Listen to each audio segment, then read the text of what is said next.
Okay, let's do a couple more examples here. I know this video is kind of long, I think I'm gonna have to break it up into two parts, but regardless, it doesn't hurt. Probably doesn't help either. But it doesn't hurt to have a couple more examples here. So let's do a few more convolutions. We have yn is equal to xn convolved with hn.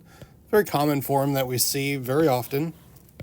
Remember that we use h typically for a system. Impulse response. And then x is usually our signal. And the thing to keep in mind here is that we can always think of a signal as an impulse train. And this is one of the biggest advantages of discrete signal processing. In continuous signal processing, x of t is always some kind of function. And the identity function in a lot of our continuous time signal processing is the Dirac delta function, where we have this kind of crazy impulse here and it's zero everywhere else. But for our purposes, our impulse function is actually really nice in the discrete domain. If you recall, delta n, really friendly Kronecker delta function, just looks like this. Its value is 1 at n equals 0. So if we add together a bunch of delayed impulses, we can build any signal that we might want to think of. And in that respect, the linearity of convolution and all the nice little properties that we deal with for the impulse response are very easy to reconstruct, because effectively, when we think of an impulse response, what we're really saying is if we broke x down into all of its constituent parts in time, we could just run each little piece through this guy here individually. So essentially what you end up with is, if, let's say, x n is, say it's 3 digits long. Essentially what we're doing here is this is 2 times, for the output, yn, this is going to be 2 times h of n plus a delayed version of hn. It's going to be 3 h of n minus 1 plus a doubly delayed version, right? xn going into the system just creates 3 copies. First copy, second copy, third copy, each with a changed magnitude. Here's the silent 1 right there.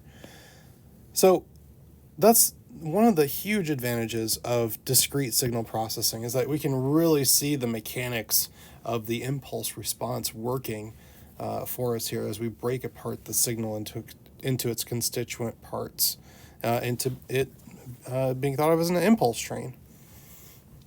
All right, so given that, let's do a little example here where it's an impulse train, but we'll write it another way.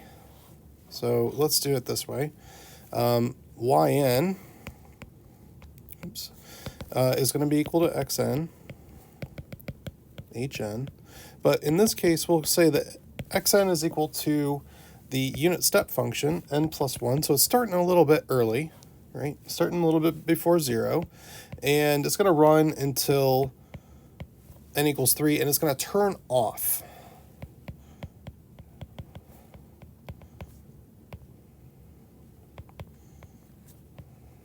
At n equals 3.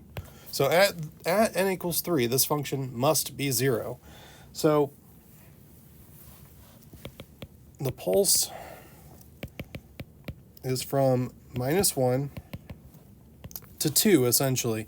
If we were to stick 3 in here, we'd get u at 3, and the 1s would cancel out because this guy's going to be turned on at n equals 3, and so it's going to naturally apply that minus sign and turn off the other function there that initialized our impulse, or initialized our pulse.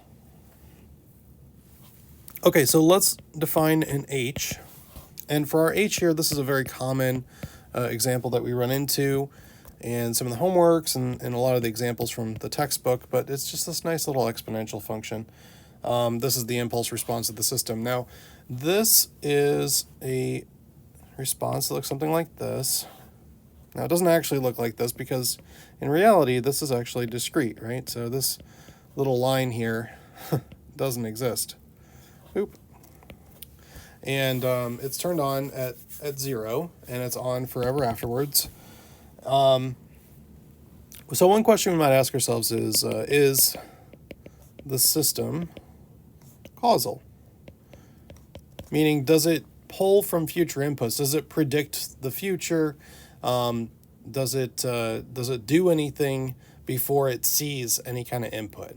The answer here is yeah, it's causal. Because it's only going to process stuff as it comes in. It's only going to react in the present and then echo into the future. So it behaves the way we expect a physical system to kind of behave. Well, there are lots of non-causal systems. In particular, when we have a bunch of data in memory, we can do all kinds of non-causal or even anti-causal stuff to it. So not all systems, especially in signal processing, are causal, and that's okay.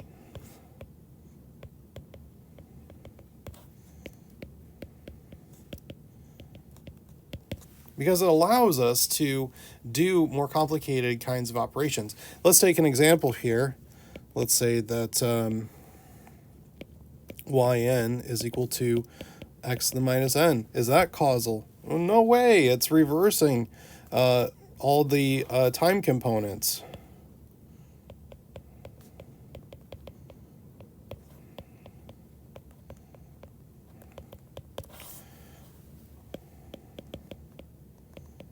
Right? It's not even something that we can describe easily with some kind of convolution operation. This isn't representable as a convolution at all, by the way, this reversal.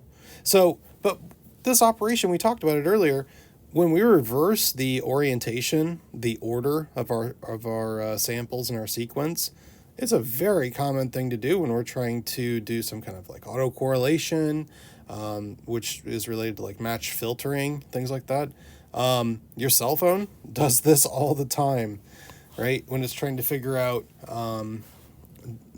if your code is matching up with a code in its user database. So yeah, this happens all the time, and non-causal systems are a good thing. But for our purposes here, in this class, it's a lot easier to deal with LTI systems, and so causality plays a big part of that because it makes it really easy and really nice to work with LTI systems when they're causal, because they're not pulling those future inputs. They make a lot more physical sense to us as humans. Okay. So with that in mind, let's go ahead and solve this guy out. We're going to do this example all the way through. And where do we want to start here? We could swap the order of x and y. Right, so yn equal xn hn. The same thing as hn xn. That is to say, we can slide h or x, not both. Whichever one's more convenient to work with, really. So setting up our convolution, here's how we're going to do it. We're going to do hn convolved with xn. This is going to be equal to k equals minus infinity to infinity, by definition, 2/3 k uk. And this one's going to be the form where we hold hn steady. We hold that first argument, or that first operand, constant. Well, technically, we're doing a flip and shift, right? So there's the flip and shift, and then we're going to multiply that here. All right, here's the flip part, here's the shift part, okay? So u n minus k plus 1. Remember that we are shifting x here. In this example a little bit, we've got it starting at n plus 1. So when we assess this guy, we replace the running variable with, so replace n with n minus k. Let me go ahead and do that in a different color since it's a note. I'll do that purple. And then it's going to run until, again, n minus k here. I'm sorry, I messed up my my parentheses and my brackets. So let's do it right. Let's do brackets here.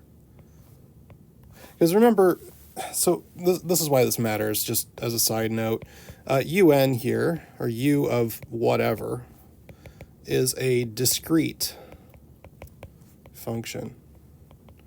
So you can't really take arguments in this context, in this discrete context, that aren't integers, okay?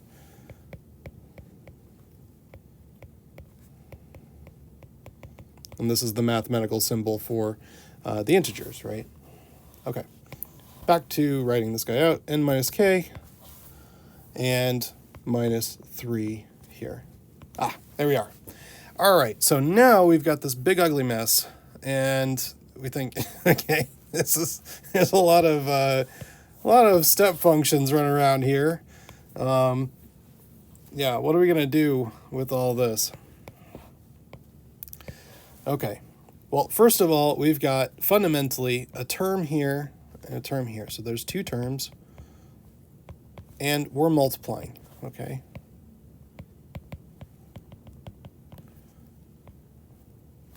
So what do we do when we have two terms and then something multiplied to it? We'll just distribute. So we'll take this guy and we'll distribute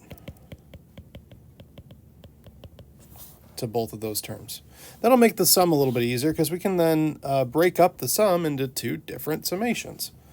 Easy. All right, so let's go ahead and do that. We're going to write the first sum here. K equals minus infinity to infinity, 2/3 k uk. And then we have u of n minus k plus 1. And then to that, or from that, we subtract k equals minus infinity to infinity, 2/3 k uk. And then we have n minus k minus 3. And now we have to make some decisions here. We have to think about what's actually going on when we compare two functions. And the two functions I'm talking about are not this guy and this guy. They're this step function versus this step function. Which one of these is the driving force of this function? Which one is determining the output of the overall function here? Which one's not letting us have some of these terms in this exponential? So if, let's just look at this part here, just this first term. If k is greater than or equal to 0, right, then what I have here is that this is on, UK is on,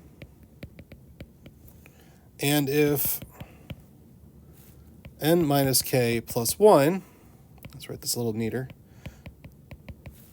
is greater than 0, which means that k is less than or equal to n plus 1, then this second term, or sorry, the second factor is on. All right. So this is interesting because now if I look at a number line, here's 0. Let's say that n plus 1 is over here. Now the first condition is telling me that if k is greater than 0, I'm on. Let's underline that there. And here's my second condition. And the other condition is if I'm less than n plus 1. So we can see that in this range from 0 to n plus 1, we're on. And then here we're going to be off because we only have one of the functions that's on at any given point in time. So 0 times 1 is going to give you 0, right? You have to have both of these conditions true in order for this guy to work. Okay, so this is my blue side, this is my red side. So what I'm going to do here is I'm going to look at this as the following summation. It's only going to run from 0 to n plus 1, right? If n plus 1 gets to be less than 0, then the sum doesn't work. We aren't going to allow our summation to fly inverted, right? So it's not going to run from, say, this value here to, let's say, minus 2 or something like that.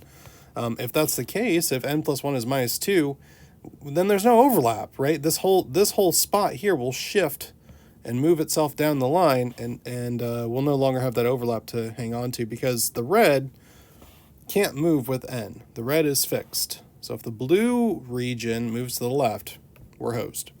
There's no overlap. So here's our summation. Our lower bound must be this 0. So k equals 0. And our upper bound, remember k has to be greater than or equal to 0. Our upper bound is n plus 1.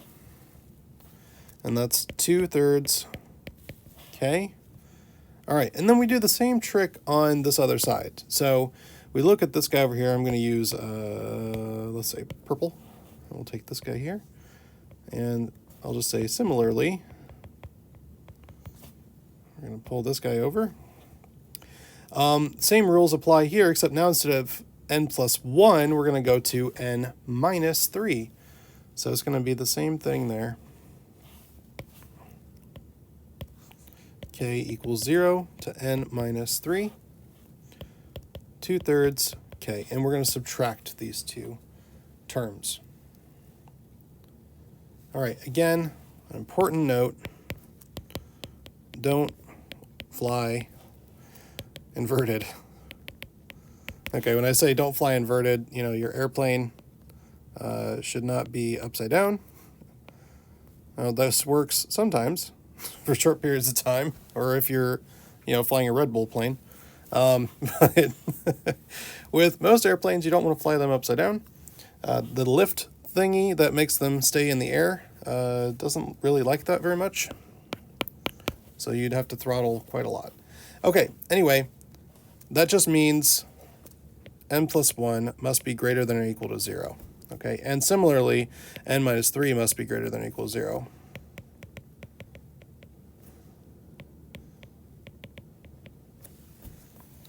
All right, I know we're rambling here, so let's move on. 1 minus 2/3, we're just going to use that geometric series identity we've covered in class.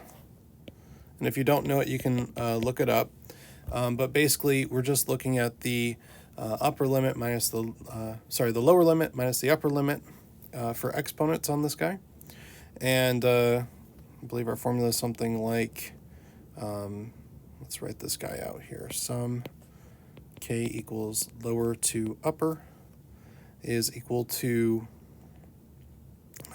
over r to the k is equal to r to the l minus r to the u plus 1 over 1 minus r. And we have the step function here along for the ride. So that's always important to make sure that you specify your bounds on when this summation is going to be valid. And we already said that for our first term here, that it's only valid when n plus 1 is greater than 0. So how do we add that condition on here? Well, we take this condition and we apply, let's write it this way, some conditions may apply. And our condition is that n plus 1 has to be greater than 0, so that's where we get this little factor right here.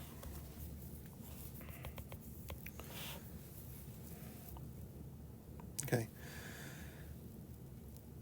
This and this don't necessarily have to be the same thing. In this context, because we have a very simple function right here, they are related. This is just going to be n plus 1 plus 1, and this is n plus 1 here. But they don't always have to match up like that. So just something to keep in mind. Another thing we're going to have is over here, very similar. N, in this case, it's n, not n plus 2, but it's n minus 2, because we had minus 3 plus 1. Okay. 1 minus 2/3 again down below. And this case is going to be n, and our condition on this guy is a little different. We're going to have this condition right here, right?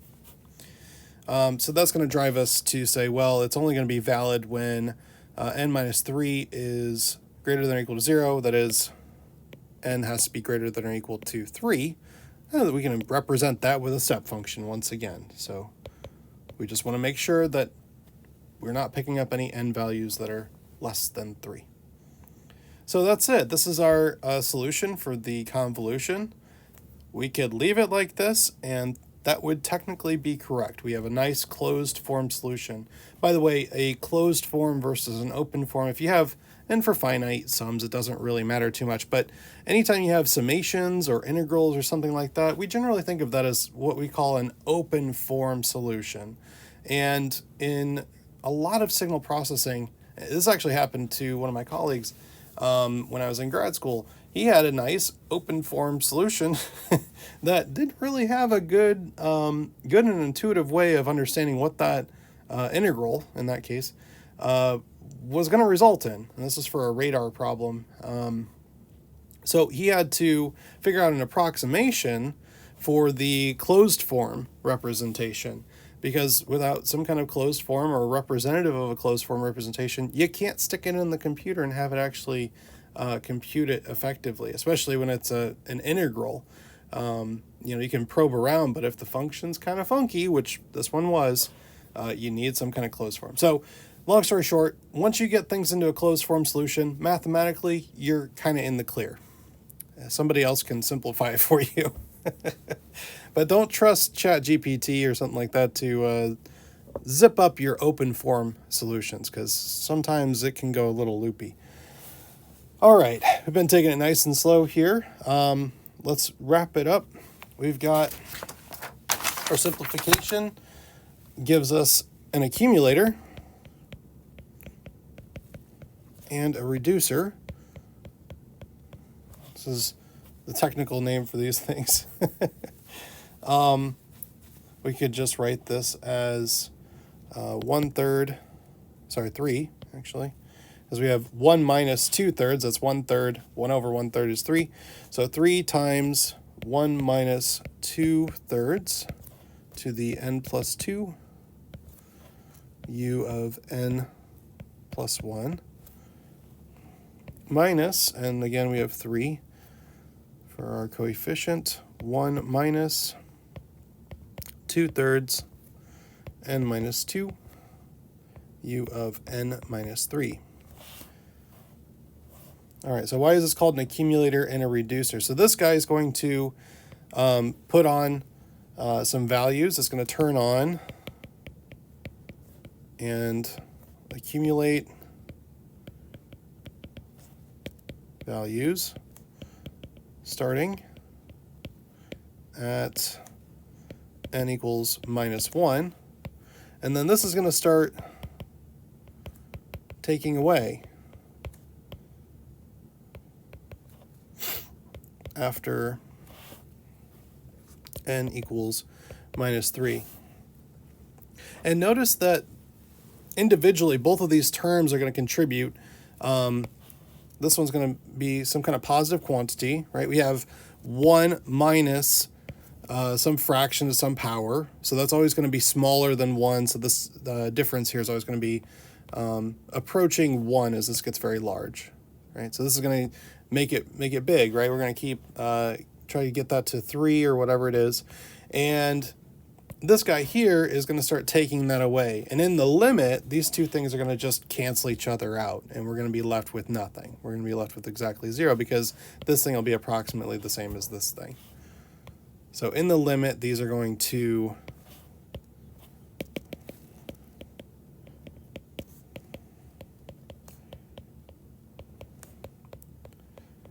and you can check that for yourself if you like.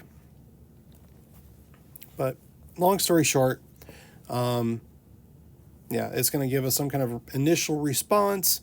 That initial response is going to start to die off after n equals 3, and then that'll be it.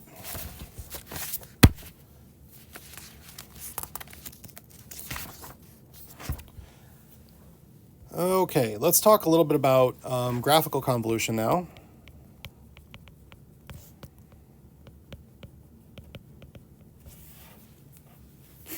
So there's a couple steps in here. We first want to draw. I mean, it's graphical, right? We got to draw. First, we should write. We got to draw out the functions in question. That's step 1. Step 2 is we need to determine the boundaries of both operands. This just goes back to, I have two finite length sequences. Where should the convolution start and stop? Well, it depends on where the two operands start and stop. 3, we need to use this identity, A start plus B start, A end plus B end. This keeps us flexible. That was a bad pun. I'm really sorry.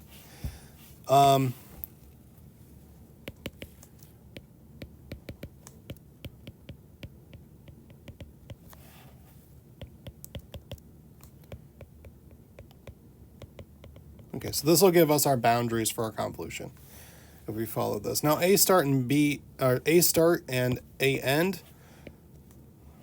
This is going to be the sequence.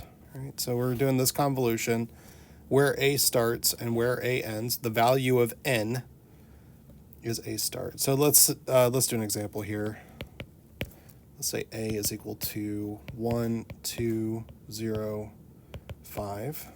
Let's put that there. A start is going to be equal to -1, which is the value of n that this guy starts at. A end is equal to 1, 2. So there we are. Okay, and you can do the same thing with B and then figure out where this guy's going to land. And that formula will get you there every time. All right, and then for graphical convolution,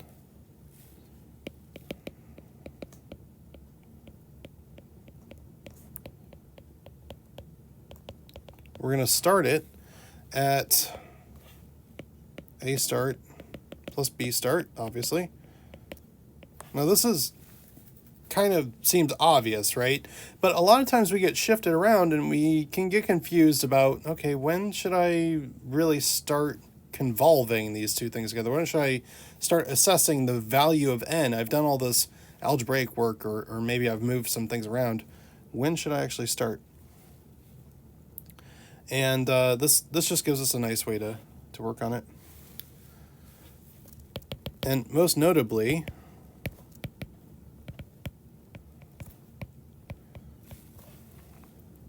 your first value of n may not be at n equals 0. Okay, that's the whole point here. That's all. All right, let's do an example.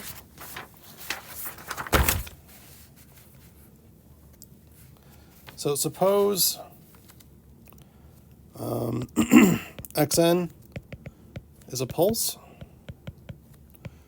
from -1 to 3 inclusive. So it it's still on at 3. Okay.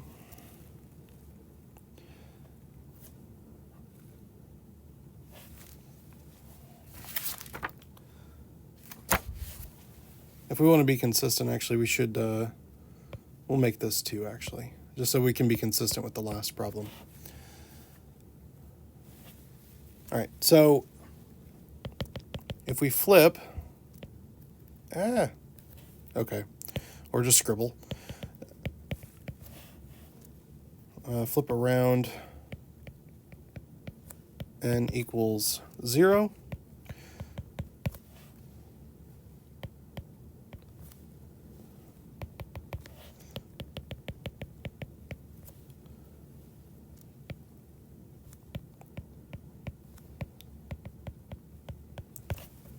Okay, so let's draw this guy out here. Let's do xn in red, and let's do hn in blue.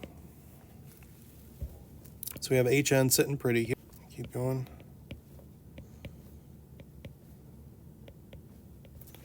And xn is going to sit over top of it, and it's not going to start at n equals 0. We have a spot at n equals 0, but it's flipped. So this is going to start at the reverse of this. So there's 1, there's 2, so -2, -1, 0, and 1. Okay, so that's when we flip it. So this is flipped version of xn.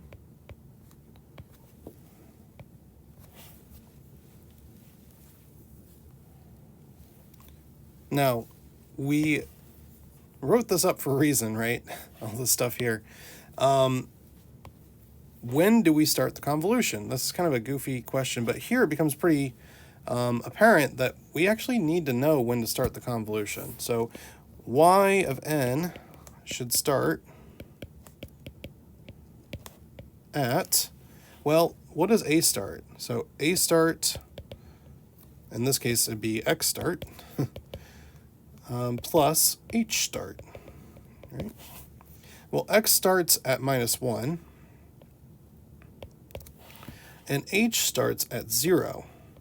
So -1 plus 0 equals y start at -1. So we should shift this back 1 step to start our convolution process. So we'll do that real quick. Let's make a copy right here. I know this is kind of slow going, but that's the whole point of this, is to take it nice and slow, so everyone's on the same page here. Let's see if we can actually just capture that stuff. We did okay. All right, so let's line that up, and we'll we'll have to do a little eraser mechanics here. I'm sorry. All right, let's just fix our stuff the old-fashioned way instead of trying to be clever. There's that. There's that guy. Okay, and no longer are we there, but we're actually at -3 now to start. Okay, so our first point of overlap at n equals -1. Remember, this value here is the value of n that we want to use to start off our convolution process. Okay, so we want to start the convolution at n equals -1. That's this h start plus x start. Okay, so what's the first value? Well, it's going to be 1 times 1, and we keep on pushing through. All right, so we do that. We're going to copy this guy again, just so we can save a little bit of work. And you can watch as we go through here. And now we can see, oh boy, how badly I screwed this up. Now we can see that as we march this along, here's n equals -1. Here's n equals -2. Sorry, n equals 0. Excuse me, n equals -1, n equals 0, n equals 1, n equals 2. So at, let's see here, let's just copy this guy. We'll move him here. So at n equals 2, we have completely absorbed the flipped and shifted x. So it was just a simple summation up until that point. We could think of this guy here.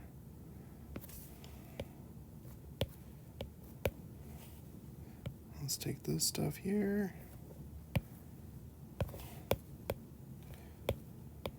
Right.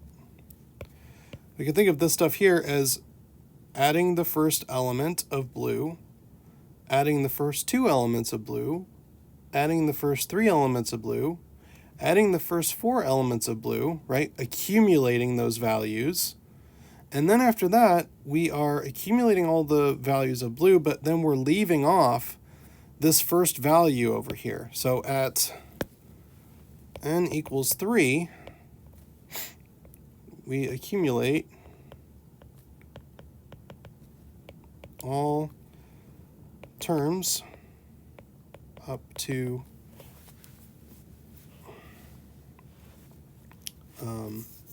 well, let's say first 1, 2, 3, 4, 5, first 5 terms of blue minus the first term. And that's, in a nutshell, what's going on here with this accumulator and reducer. We are now at, sorry, this should be at n equals 3. My apologies. At n equals 3, we are turning this guy off. We're stopping the accumulation of that exponent there. And that's exactly what we see in the graphical convolution, where at n equals 2, we're still accumulating. And then after that point, we're only taking 4 total values of, I should circle these guys actually, 4 total values of the exponential, removing essentially this guy here at the front. And then as we continue down the line, we're going to push these guys a little bit, right? On the next step, we'll have 2 that we have to subtract off and 3 that we have to subtract off, and so on and so forth.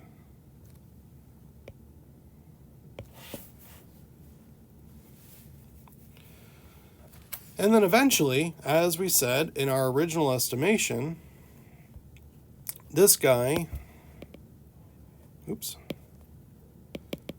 the limit, this is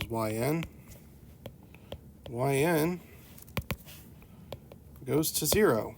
Well, that's exactly what we see down here.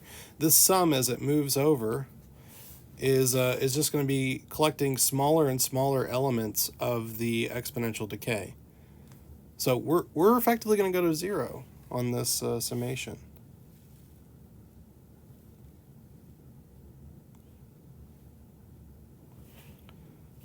So another way to write this might be at n equals -1, start summing all of h at n equals 3. Just kidding. Only the most recent 4 steps. Right? Here we're grabbing everything. Here we're grabbing everything that's overlapping. And then after that, we're losing off. Okie dokie. So, one last thing.